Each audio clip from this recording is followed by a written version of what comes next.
So usually when I go talk to somebody about my research, they'll say, oh, you work in quantum computing. That's cool.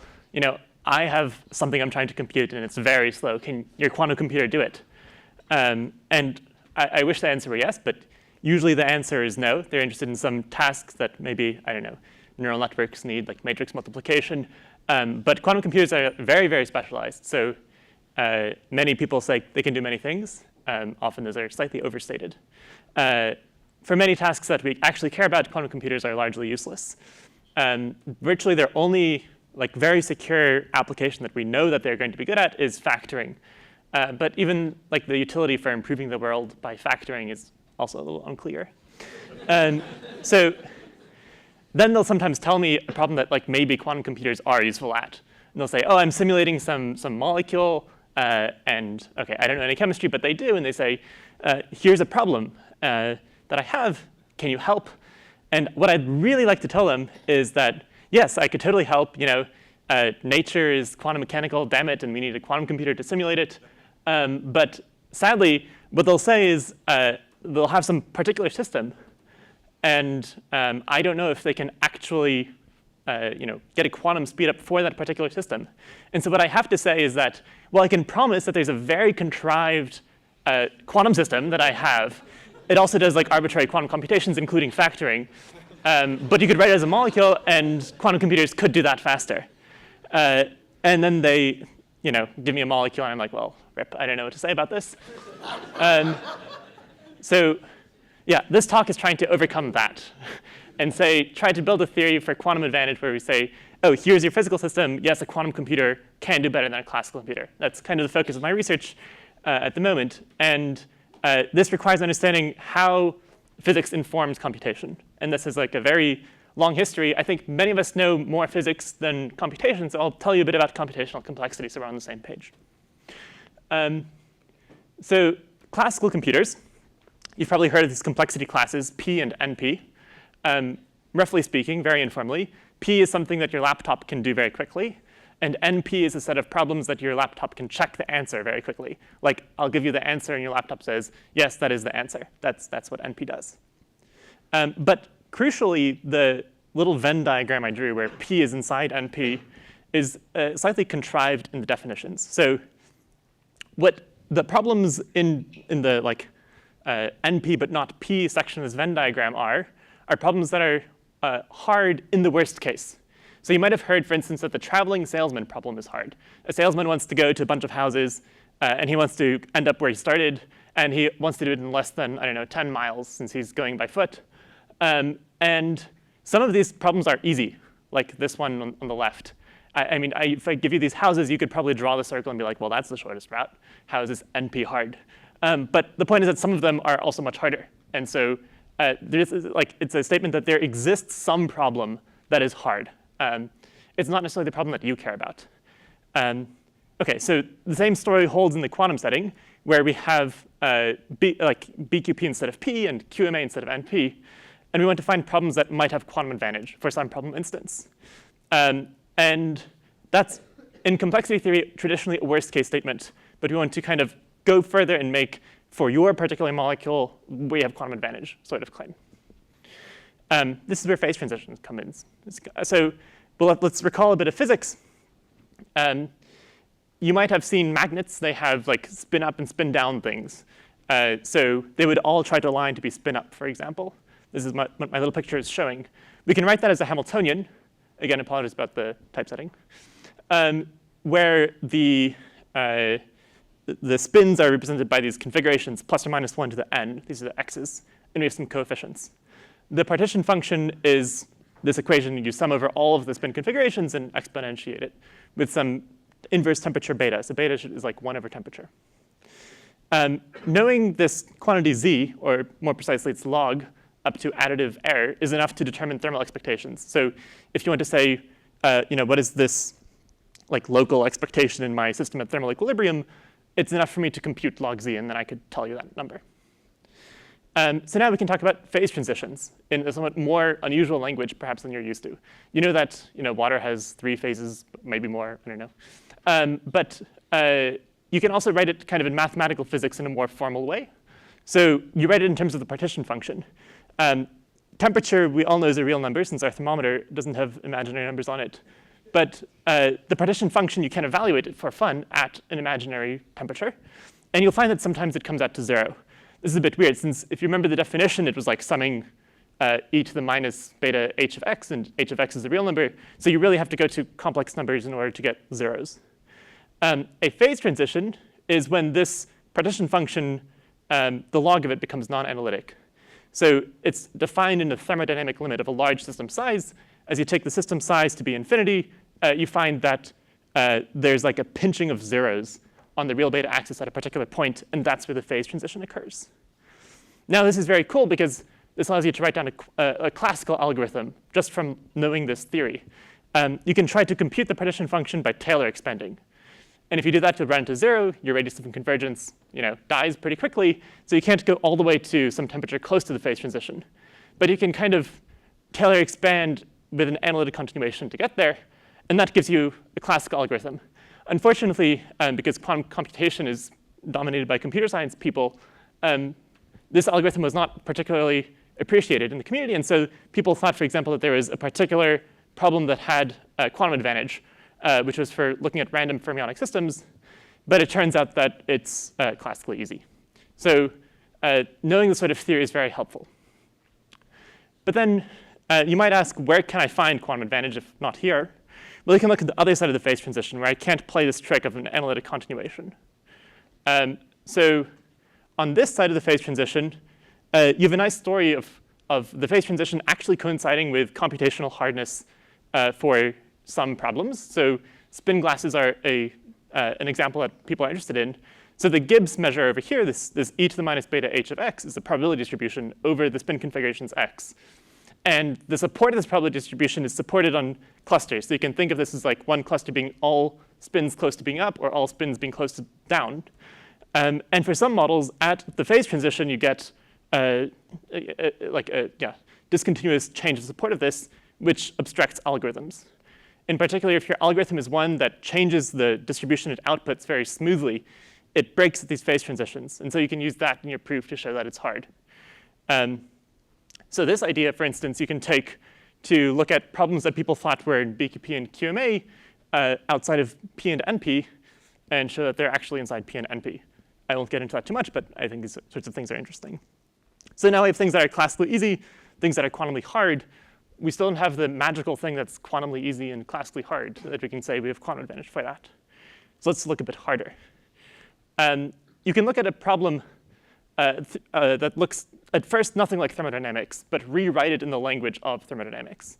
So if you cared about sampling from a probability distribution, let's start by writing it as e to the minus beta h of x, you might say, oh, I have my diffusion model or something, and I want to get close in Wasserstein-Gann or something. I want to get close in KL divergence. And so you write down like the KL divergence, Kullback-Leibler divergence from information theory, and you just do a bit of algebra. And you realize that you're just looking at the Gibbs free energy, and that this is actually just a thermodynamics problem. And once again, computing sort of partition function quantities is all you need.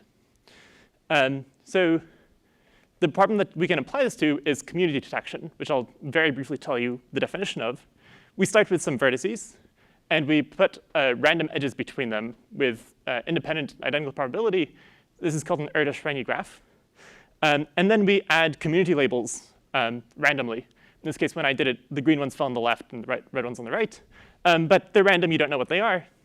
And then between vertices that are in the same community, you add a few more edges with a probability beta. Beta here named very cleverly like its inverse temperature, since that's what it'll be. And once you have this graph, you erase the community labels and ask a computer, here's my graph, find the communities in the graph. This is what community detection is. Now, it turns out that if you redo all this story, but make it a hypergraph, so each edge, instead of having 2 vertices, has maybe 3 or more, a very interesting thing happens, which is that you have a sort of phase in this diagram. So if I look at where the phase transition that I defined earlier was, it's going to fall at some place where recovering the community labels is actually transitioning from being information theoretically impossible to being possible. Unfortunately, it's very computationally hard until some larger beta, at which point it becomes easy. But we're able to show quantum advantage over there. And I guess looking for these sort of quantum advantage examples is quite rare outside of things like factoring. So this was selected as a Google X Prize finalist project for applications for quantum computers. We won't know the winners until next year. But it's something I'm very excited about and happy to chat more about. Yeah, so I'll end there. There are many problems where looking through this lens of free energy and phase transitions can teach you a lot. I talked about a few of them, but there are many more. So yeah, I really like this thing. Thanks.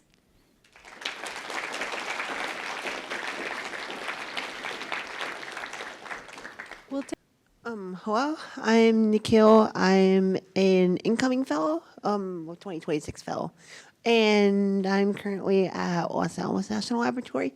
So my question was, going back to the slide you had on where so I'm guessing you try to analytically continue to complex beta? Yeah. So the formalism I've usually seen for characterizing phase transitions is that given like a free energy profile for two phases, the phase transition temperature is the boundary where like the free energy for two different phases intersects, and then one becomes lower than the other depending on above or below. Your formalism has that the zeros get pinched at the boundary of this region, and this region being where there are no zeros for log C. So how do you reconcile those two characterizations of a phase transition? So this is like it's perhaps people use, first of all, I should say, people use phase transitions sometimes a bit more sloppily. So like people will describe these computational going from easy to hard transitions sometimes as phase transitions. I just want to clarify that's not what's going on here. This is known as the Li-Yang theory of zeros, or Fisher zeros, for the case of beta being the parameter the phase transition is happening in. And yeah, it really needs a sense of log z having a non-analytic point at some temperature in the thermodynamic limit. This often coincides with other phenomena. So you might have, like some intersection going on as well. But I guess formally, this is what a phase transition is defined as. I don't know if I have a better answer than that.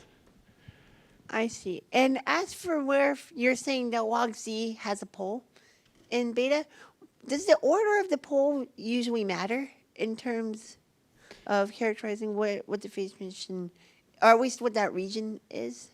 Yeah, so that's a great question. You can look at like the order of the phase transition and things through this lens as well. I guess for the purposes here, all I care about is the fact that there is a phase transition. But you can look at like the density of the zeros as they approach the real axis. And the phase transition occurs as long as you have at least an extensive density. But then how rapidly they approach can change things a little bit as well. I see. So it's more of like a heuristic thing than like a hard qualitative thing. This quantity is very quantitative. It's saying like in the limit of n going to infinity, log z is non-analytic at some beta star, whereas beta star is where they're approaching. Yeah, this is a very formal sort of thing. I see. OK. I think that kind of answers my question. Cool. Thank you. Thank you. Hi, I'm Ivan. I'm from Stanford. Thank you for this really beautiful talk. I'm curious if you could maybe provide some more intuition as to why, if we continuously vary beta to higher and higher values, we see these like sudden transitions between different complexity classes, and then also what are those boundary values of beta, and is there an interpretation for what they mean? Yeah, it's a great question, and one with a lot of history behind it. So these sorts of, although I draw pictures and talk in somewhat vague terms, this was first empirically measured in a lab. Is how we got started in spin glasses. And so the idea is that you should think of these clusters, if you want like a physical interpretation, as metastable states. So if you were to cool your system, starting from infinite temperature, you might get stuck in some sort of metastable state. And so you'd be stuck in like one of the clusters on the far right. And to actually sample from the Gibbs measure, you could try like reheating up your system and then cooling it back down and hopefully landing in another cluster. The issue is that these clusters are of different sizes, and like the free energy wells in the free energy landscape, you should picture being different sizes and different heights. And so, yeah, there's no guarantee that you'll actually be able to sample from the Gibbs measure. And that is something that people realized non-rigorously with the replica trick from physics back in the 80s. and then was recently made rigorous for these classical spin glasses in the last few decades. It is a very hard thing. I think they got an Abel Prize just for showing that the limit exists of the free energy. Like, never mind computing it. Computing it was a Fields medal. So yeah, making it rigorous in the quantum case where I'm interested in is still open. And so that's a big part of what I'm interested in, is making that tie to computational complexity like a formal result.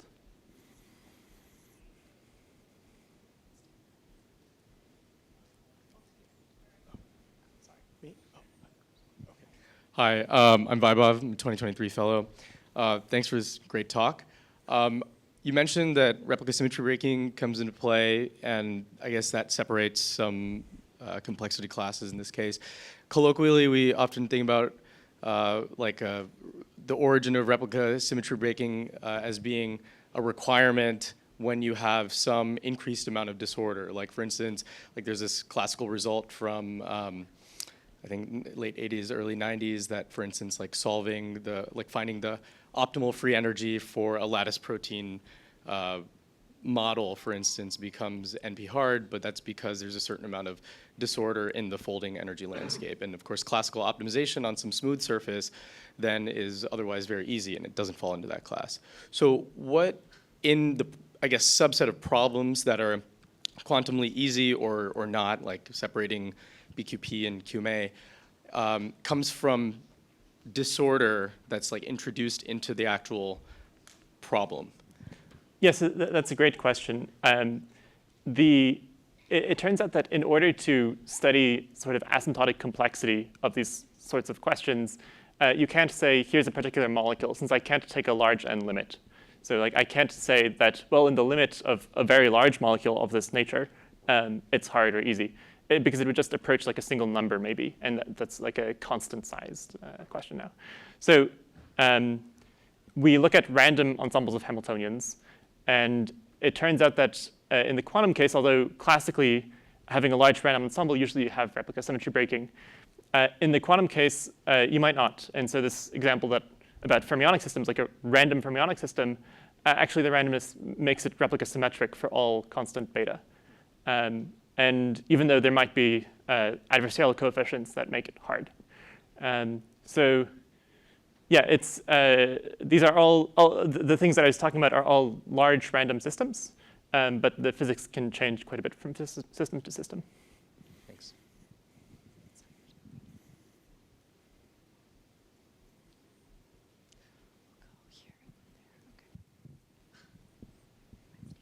Hello, Eric Tall. I study neuroscience at NYU. I'm wondering if you could spell out in more detail what the connection is between log Z being analytic and falling within this sort of classical complexity theory class. Sure. So let's go back to the Taylor expansion. We try to Taylor expand, but this Taylor expansions work in a disk. And so as soon as you hit a 0, you can no longer say that your Taylor expansion converges. So what you try to do is you say, OK, I'm going to look at a point in the right half of my disk, let's say, and try Taylor expanding around that. But I'm going to estimate the value there by my old Taylor expansion. And so you repeat this process of patching disks together iteratively until you can get an effective Taylor expansion for something that's far away. And this is what analytic continuation is. And it turns out that if you have no phase transition, because you can guarantee that there are no zeros next to this real axis strip, you can always find a region and control the degree of this that you get from this Taylor expansion in analytic continuation. And that's how you end up getting classical algorithms out for it. This is a bit glib. Technically, this strategy will get you a quasi-polynomial time algorithm. But there are often tricks to make it polynomial time by using cluster expansions and ideas from mathematical physics. Hello, I'm Eric, a new fellow, recently graduated from UCSB. I wanted to ask, I think you touched on this a little bit, but what are you calling a phase transition when it goes from like impossible to solve to hard to solve?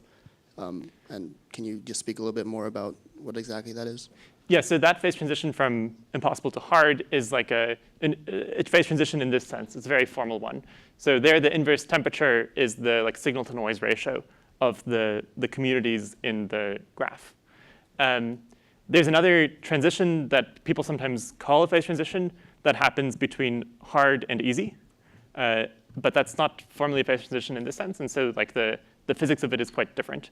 What's really happening is that you have many metastable states at approximations of a free energy turning into one at that same level of approximation. So it's a somewhat more subtle thing. Yeah, maybe that answers your question. Hi, I'm Wenji. I'm a 2022 fellow. So tying back to what you talked about at the beginning of the presentation, I was wondering if you were trying to hint at a more general relationship between hard problems that can be formulated in this phase transition sense, and whether or not there exists a quantum algorithm capable of providing advantage to solve those problems. Yeah, so my argument is basically that in the high temperature phase, it's classically and quantumly easy. And then out of phase transition, we actually know that in the worst case of phase transition, we'll obstruct quantum algorithms as well. Like you can show things become NP hard, and unless you believe that, say, quantum computers can do NP complete things, then yeah, you're going to get stuck there in the worst case. So the question is really, are there natural families of Hamiltonians that people would care about where quantum computers somehow can get past this phase transition, but classical computers can't? And that's why I was looking at community detection as sort of example. That's a very special example, and it's the only one we have, really, and very related problems to it. But I think understanding the structure of these metastable states in a deeper way will sort of elucidate what sort of structure you need to get this quantum advantage. So that's something I think a lot about. All right, I think that is it for questions. If we can get one last round of applause for this block of fellow showcases.